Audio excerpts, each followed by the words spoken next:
Hi there, coaches. Coach Gruber here. I'm just going to show you another press break called Press Killer against a 2-2-1 zone press. So I run 2-2-1 zone presses on made baskets and other situations. We'll try to trap, and I created a press break against it. So I teach presses to my youth group basketball teams, usually grade 6, 7, 8, 9, so that they learn how to run a good press break. If I don't have a good press, then any break will work.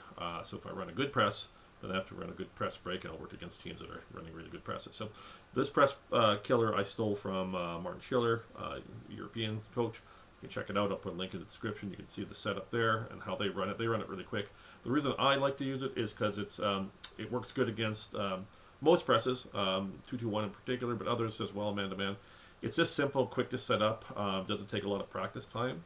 And I can always show the other press break I use, which is called Badger.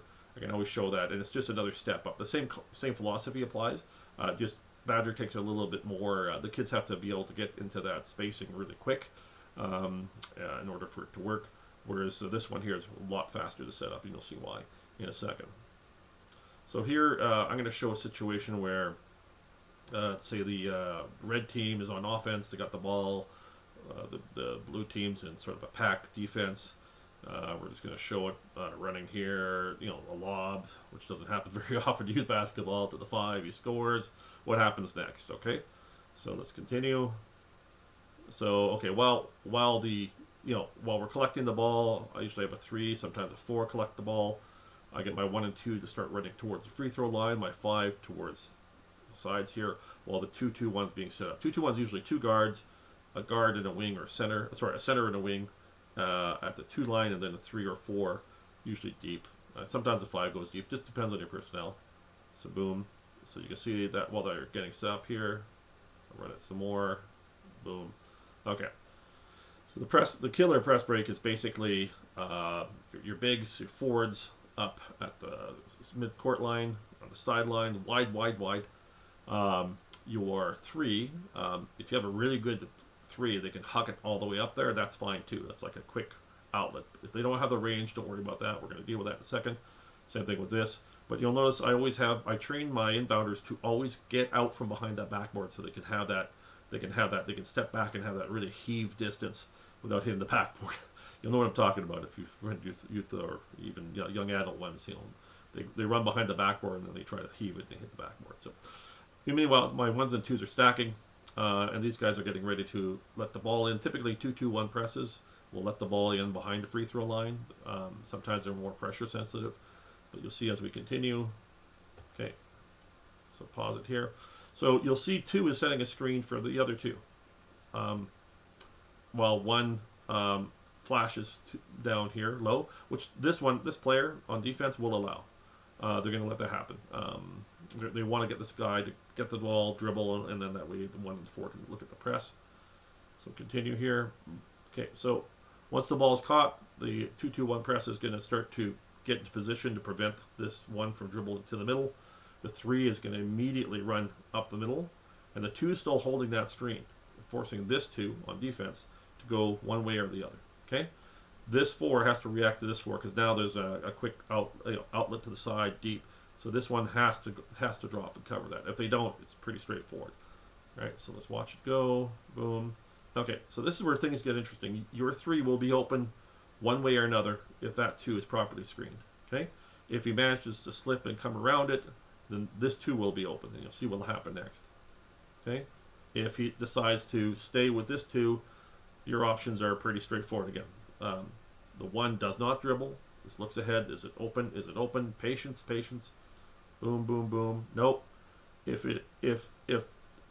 this 1 and this 2 gets covered from the 1 pass, your guard can look to hit the inbounder right away.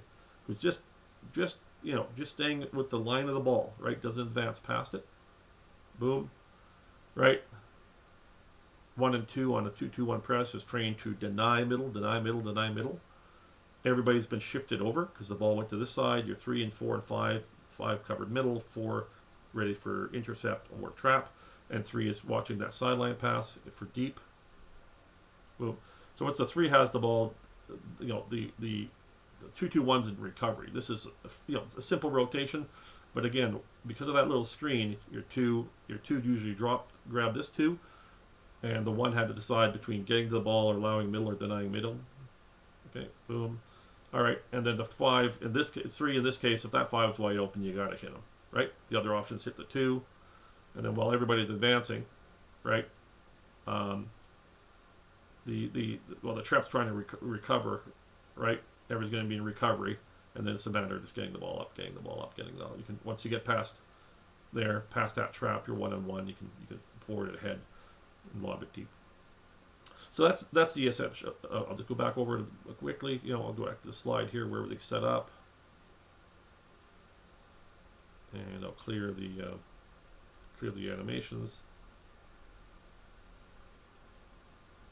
Right here. So once we get here,